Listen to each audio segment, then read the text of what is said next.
Good morning and welcome to Coffee with Bann. Today's brew is Donut Stop Jelly Donut. And today's topic is Emulation handhelds. Not bad. I don't taste a whole lot of jelly filled. Or really donut. Just kind of tastes like coffee. This has been a weirdly recurring theme. I guess that's probably what happens when you don't have a palate for the stuff. Or like don't have a particularly sophisticated palate. So, emulation handhelds. They are a pretty nice thing to have. At least sometimes. Okay, so obviously there are a lot of people that like emulation. It's something that I'm personally very fond of. But like, you can't get a lot of emulation on, say, an official device like a Switch 2 or something. And even playing, Switch games on this thing, it's huge. Look at this thing. This thing's gigantic. It's barely a handheld. It's just straight up a tablet with controllers on the side. Like, yeah, you can play games on it, obviously, but it's huge. The original Switch, a bit better, but, like, it's still pretty dang big. Like, it's bigger than... most people couldn't fit it into their pockets. Let's just say that. Like, I'm a large guy, I could, but most people couldn't. Even the Switch Lite, this is reasonably small, but like, it still feels a little bit bulky. And that is where something like this comes in. This is a TrimUI Smart Pro. It is a little handheld emulation device that, it's not the most powerful thing, but it can emulate fairly easily PS1 to PSP games and anything before that. N64 is a little bit of a problem though. Like, admittedly, the N64 is a nightmare, as I think I've said before. But like, yeah, this thing can have some trouble with N64. But mostly it's just nice to be able to play the games on a device that's about the size of a PSP. Which, I don't have a PSP for reference, but like, it is about the same size. And has more inputs than the PSP, too, so... not the PSP 2, which is the PS Vita, like... but that's not technically called the PSP 2, other than, like, in a code name or something. I think that the update file is, like, PSP2 updat.pup or something like that. But, getting off track. Thing's nice. I like it. Surprisingly okay build quality for something that I got for like $50 or $60. Which, at that price, I'd say this is worth it.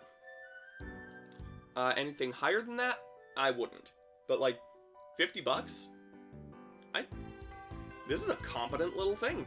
Plus, if the built-in OS isn't doing it for you, which it probably isn't, the built-in OS on this thing is kind of a Shut up. Built-in OS on this thing is kind of a travesty. If it's not doing it for you, just grab an SD card, put a different OS on it, put it in. It's honestly really nice just to be able to pop in an SD card and you have a different operating system. There are a few different operating systems for this. There's Crossmix, which is like a modification of the stock operating system. It's still got a lot of the problems of the stock OS, but it has some better emulation support. Some things run better. Got more emulators. Hello, Macbeth. I'm not letting you in right now. I'm recording. but like it's still got a poor UI, and it is annoying to use. I will say that. Now,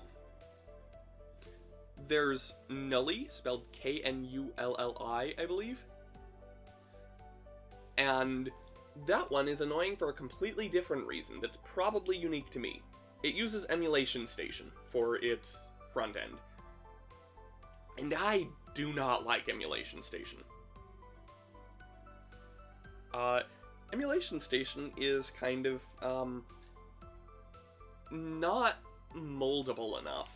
Like, yeah, sure, things theoretically work, but, like, you can't change settings easily. And that's kind of an issue for me. I want to be able to easily customize things.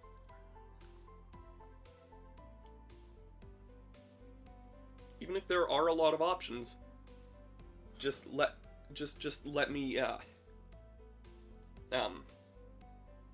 just let me know where they are, and I can figure out what they do, usually. And, Knulli doesn't really do that very well. I couldn't really wrap my head around how to change some options. Like, Emulation Station on its own, like, on a different device where it's not the primary front end.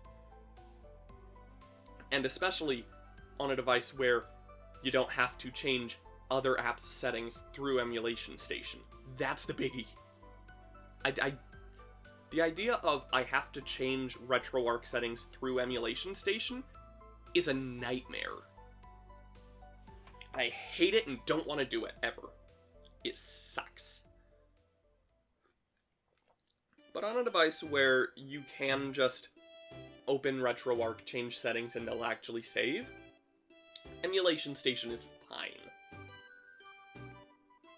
And then there's Mustard OS, which is currently what I've got on here. And so far, it's working fairly well. My first impressions of it were not great, but, actually, I don't even really remember why they weren't great. I know I didn't really care for the UI a whole lot. And also I couldn't get Drastic to run DS games properly. But, like, at some point that got fixed, I guess? Or, like, I don't know. It started working at some point, and I changed the skin, and now it's downright usable. Like, it's... I like Mustard OS. It is probably what I would recommend over Knulli, usually. Like, admittedly, I have kind of a weird skin on here. It's just meant to look like a computer BIOS. Something I'm fairly familiar with. But, like, I don't know. It's very simple. And I can get through the settings easily, and that's all I need. Okay, right. So, where did I need to go with this? Right. There's also one that's based on Android, but, like, hello notification, don't do that.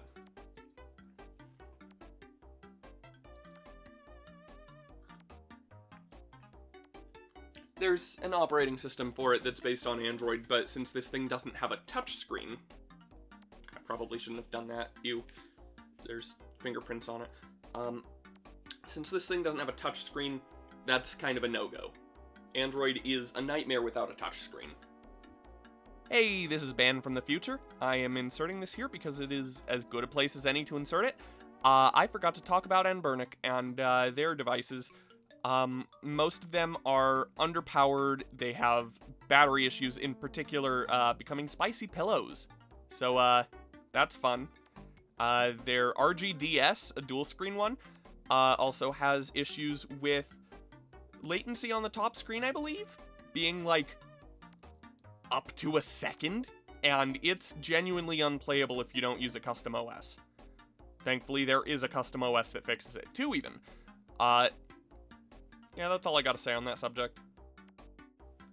You know what Android isn't a nightmare on, though? this. This is the Retroid Pocket 5, which is not the newest thing from Retroid. They've currently got the G2 and the 6, which are newer, but this thing cost me like $180 from someone on Reddit. Insane. But like, this runs Android, and isn't a nightmare because it does have a touchscreen. And also, it's a version of Android that's properly optimized for it. Its launcher isn't great, like, the friggin' Retroid launcher is just... I don't like it. But, just having the stock Android launcher works pretty well.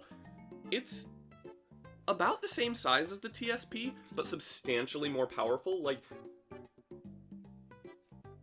obviously RAM isn't the only way to gauge the power of a device, but it gives at least some kind of reference.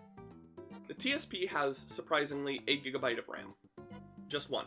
But, like, it uses it fairly well, especially since most of its operating systems are just simple Linux distributions. This thing's got 8 gigs. And also a processor and GPU that is powerful enough to, emulate Switch. Like, I can just launch Animal Crossing, and it'll work, and it'll be on a screen that... Actually, hold on.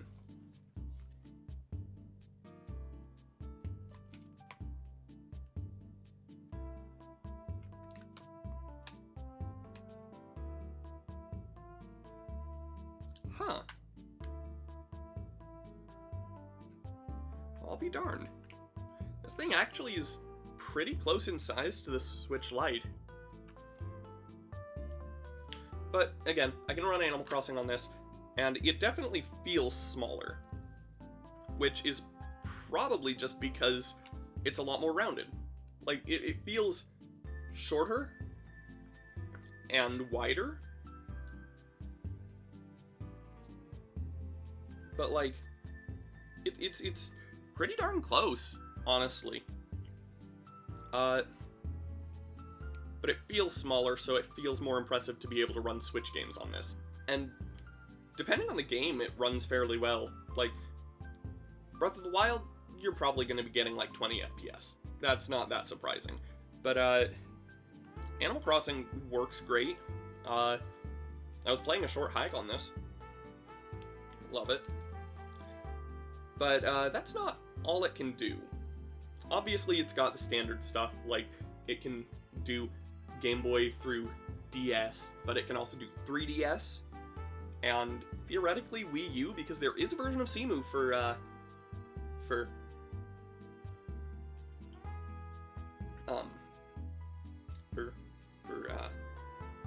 Android. Lost it for a second. Okay. There is a version of Cemu for Android. Theoretically, this could run it, but, like, you'd probably want the RP6 for that.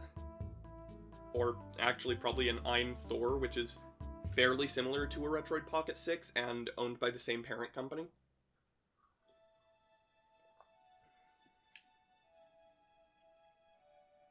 But this thing can also do quite a few home consoles. Obviously, since it can go from NES up to Switch fairly easily.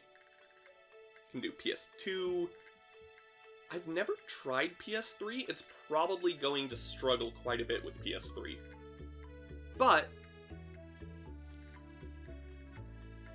oh, I don't like that sound. Fan starts to struggle if I move this. It's, I wonder if that's a problem with mine specifically, or a problem in general. Anyway, right. There is a version of RPCS3 for Android, and it would probably struggle on this, but the Retroid Pocket 6, assuming you got the 12 gig model before they just now discontinued it, could probably run it fairly well.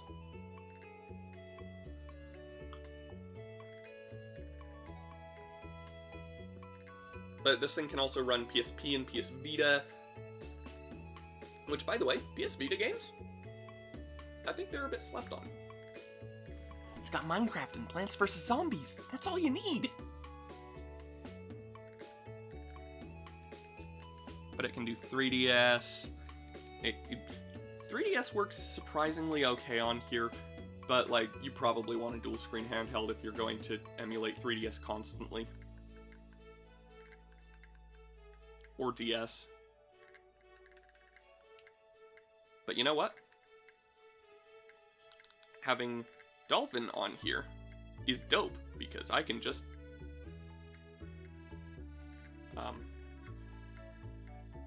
Mario Kart, and in this case, Mario Kart Wii Fun, a mod of Mario Kart Wii. I am actually kind of concerned about the fan thing. And then there's also the fact that you can just play Android games on this too, which, I mean, that sounds obvious, but like, it works okay depending on the game. Like, you probably don't want to be playing your standard, like, Donut County clone or something. Just because, why get this for that if you're gonna... Why get this if that's all you're gonna play? Just play that on your phone. But, like, you could play Minecraft on this with a controller. Minecraft with a controller is substantially better than Minecraft with a touchscreen. Oh, right. Also, I am missing one of the most coolest things for this. An app called Game Native. It's a Steam client, and also other things client. And it can just run some Steam games on your phone, or this thing, or whatever you want to...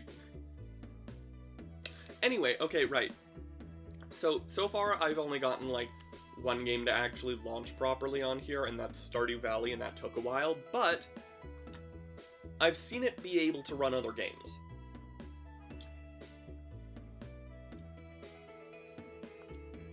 Now, if you're not into buying an entire handheld or something, or you want something that's not dedicated just to gaming, you could always get, like, a, I don't know, Galaxy S21 or something. That's just straight up the phone I'm using. And get, like, a little controller grip thing that hooks up to the sides of the phone. And you've got a nice little Android emulation device right there. Get it for like $150, $200, something like that. And it'll be useful for things other than gaming, because you can take the controller off. Only issue, it won't have an SD card slot, which this thing does. Because, you know, ROMs. Games are big.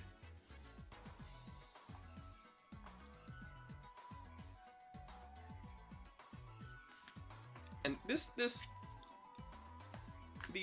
Retroid Pocket 5 has a lot more stuff that I could talk about, but, like, I think it's mostly just kind of not necessary to talk about it, at least in this video. Also, get the grip. It's much more comfortable that way. I didn't used to be about grips, but, like, now I kind of need them, otherwise my hands cramp up. Anyway, you'd actually be surprised what all you can emulate things on. Like, you can mod a 3DS and play all of the Nintendo handhelds up to the 3DS. Or, okay, this is a 2DS, but you know what I mean. You can play NES, SNES, N64. Wait, can it do N64? There is a port of Daedalus X64 for it, but, like, it can do Game Boy, Game Boy Color, Game Boy Advance, DS, and 3DS. Everything up through the 3DS. And surprisingly, it runs GBA games natively, which is startling. Anyway, no matter what, an emulation handheld is pretty cool. Just make sure that you're getting your own ROMs from your own legally dumped copies of the game. Because, like, I'm not gonna advocate for something illegal. So, moral of the story is, don't use the stock OS on the TrimUI Smart Pro. That's, it just, you get one of these, $50, don't use the stock OS. Get yourself an SD card, install Mustard. And that has been Coffee with Bann.